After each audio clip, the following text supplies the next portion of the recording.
Whoa! Oh my gosh.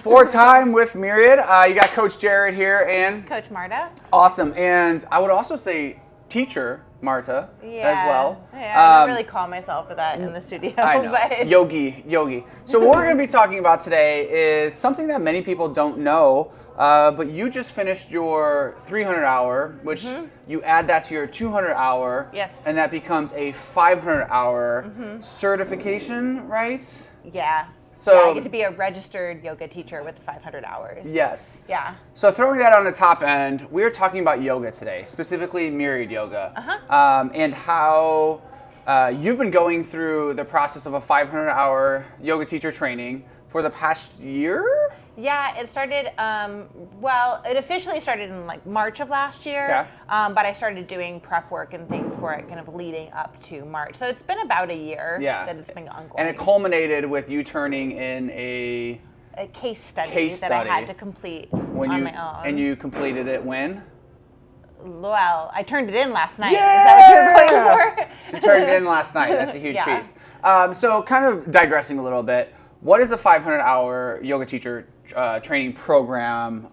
Why do you do that? Who did you do it with? Kind of just general broad. Yeah. Those 3 questions. Yeah. So a little bit of clarification. It's technically a 300-hour Correct. teacher training, and then you get to add that with your 200-hour.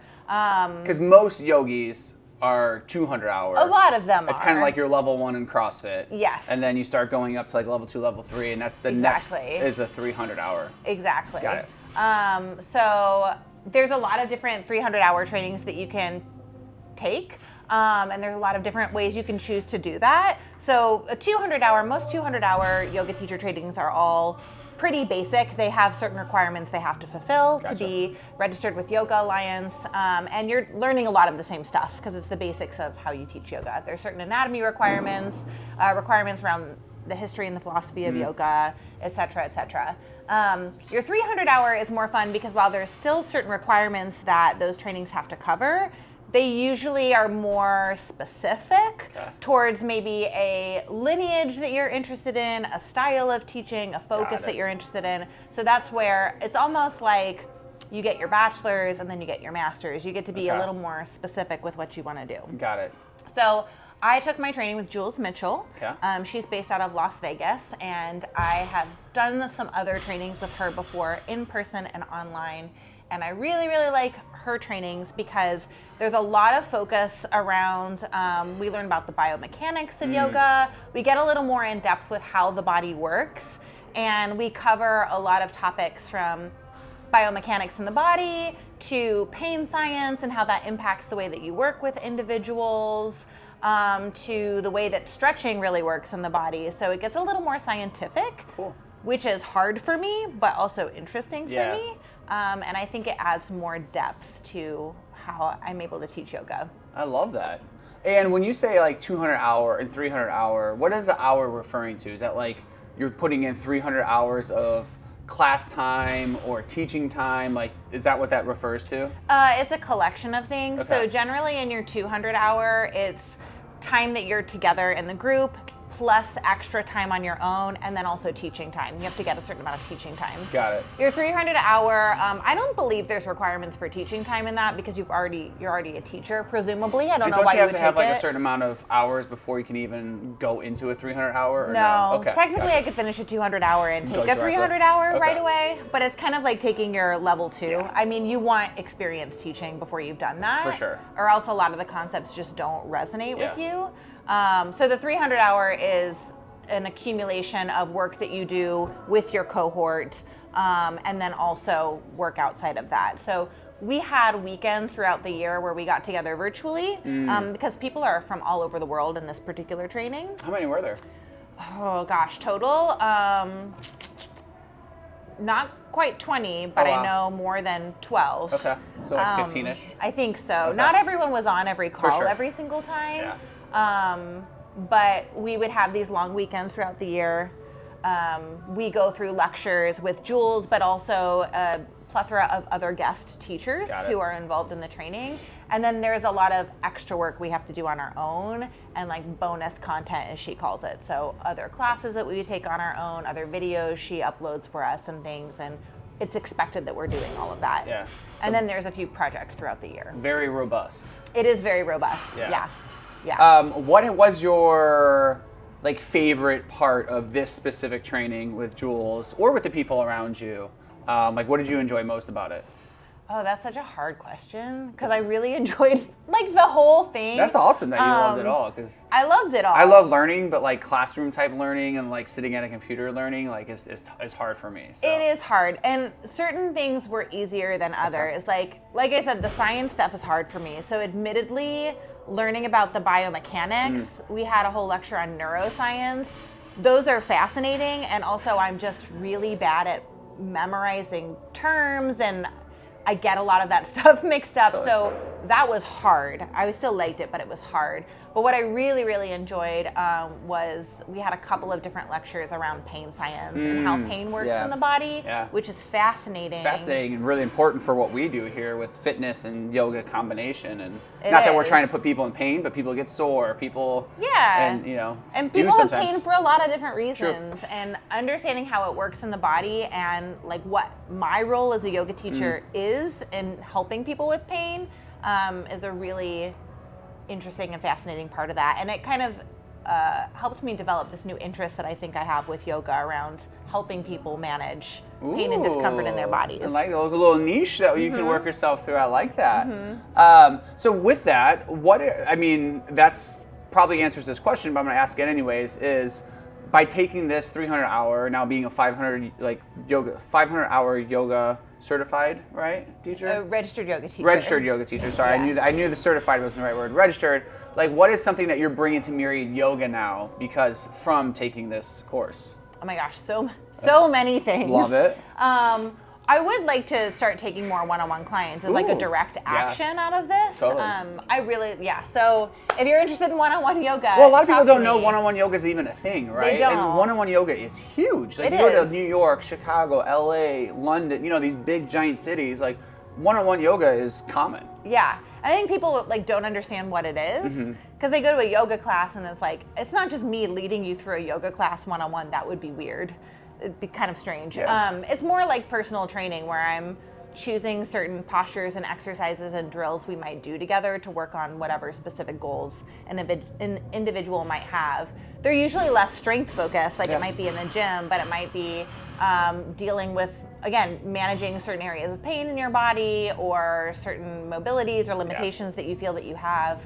Like if I have back issues, which I do, you could target a one-on-one yoga session for me as your client with back issues. And then we could do that once a week. And then now, you know, do that over an entire year, 52 weeks in a year, right? 52 sessions one-on-one of me focusing on the back, and things are going to get better over time, right? Hopefully. Good. Hopefully. I always like to preface too that it's like, because I'm a yoga teacher, right? I'm not a doctor. Totally. I'm not a physical therapist. So I'm not diagnosing. I'm not even necessarily fixing anything, but what I can do is help you become more aware of your movement patterns, the things that feel good, that don't feel good, and what helps you when you're having flare-ups with pain, and even talk about some of the things that might contribute to your pain that we don't always think of, because there's oftentimes not tissue damage with pain. So good point. How do we deal with that whole, you know, the biopsychosocial factors around pain as well? Yeah.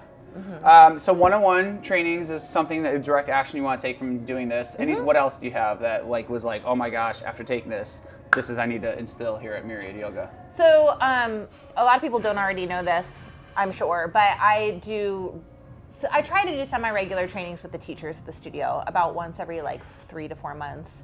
And something that I've really tried to instill in folks since training, not only through my 300-hour, but just other trainings that I've had with Jules, is the language that we use in yoga and the cueing that we do. A lot of yoga is passed down through oral tradition. And I think this happens because of, the oral tradition of yoga, also Instagram kind of perpetuates this in social media. But we hear people say certain things, certain cues, certain... I don't want to say fallacies, but things that we take as to be true without really knowing, and we just repeat them, and a lot of times they're false. So interesting. Can you give an example? Yes. A common cue you might hear in a yoga class is if you're in like a kneeling lunge, don't let your knee track forward of the front ankle to protect the knee. Yeah.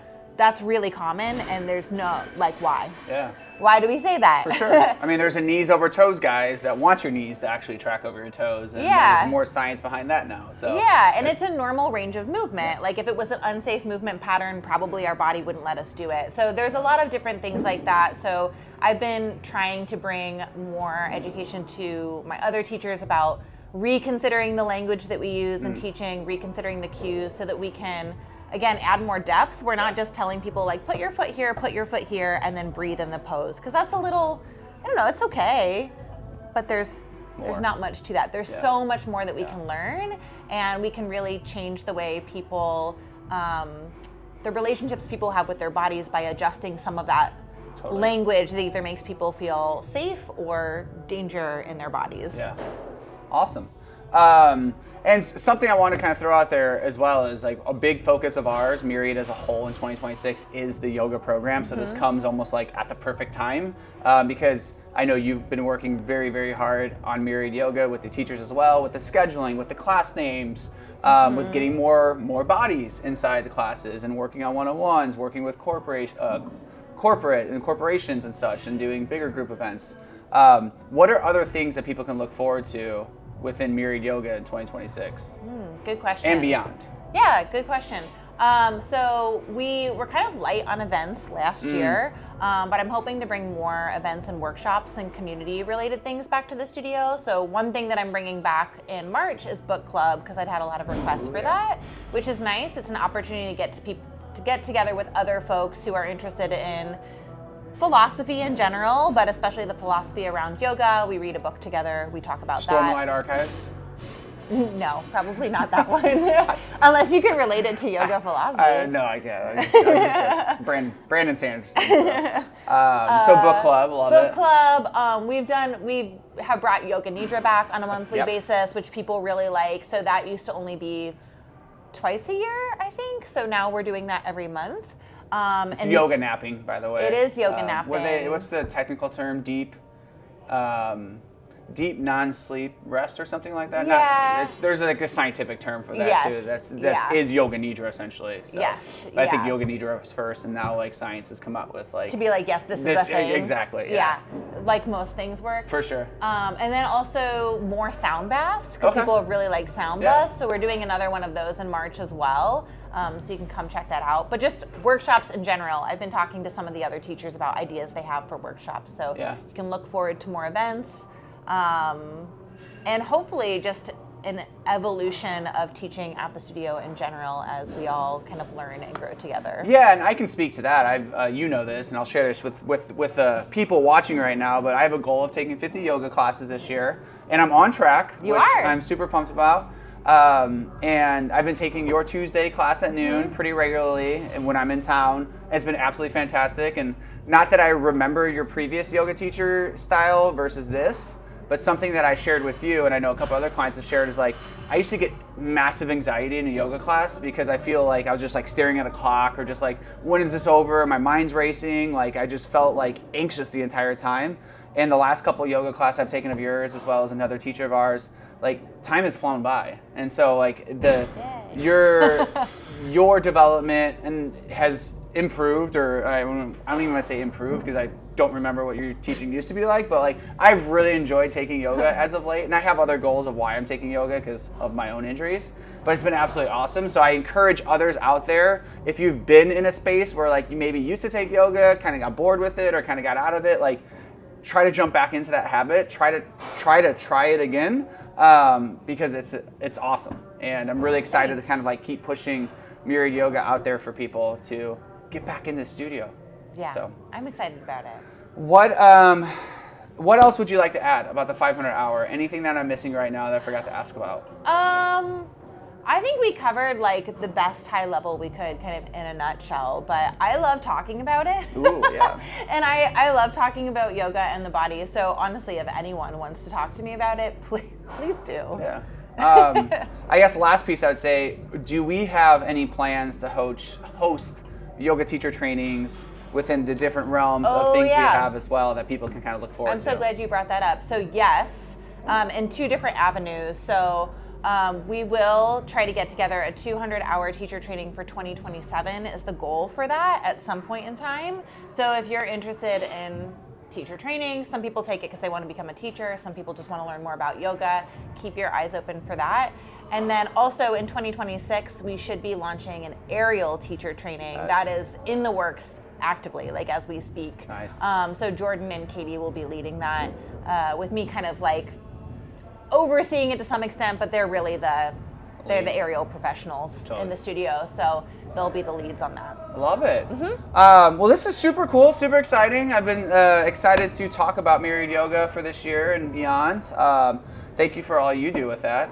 And Thanks. with that, done. Thank you.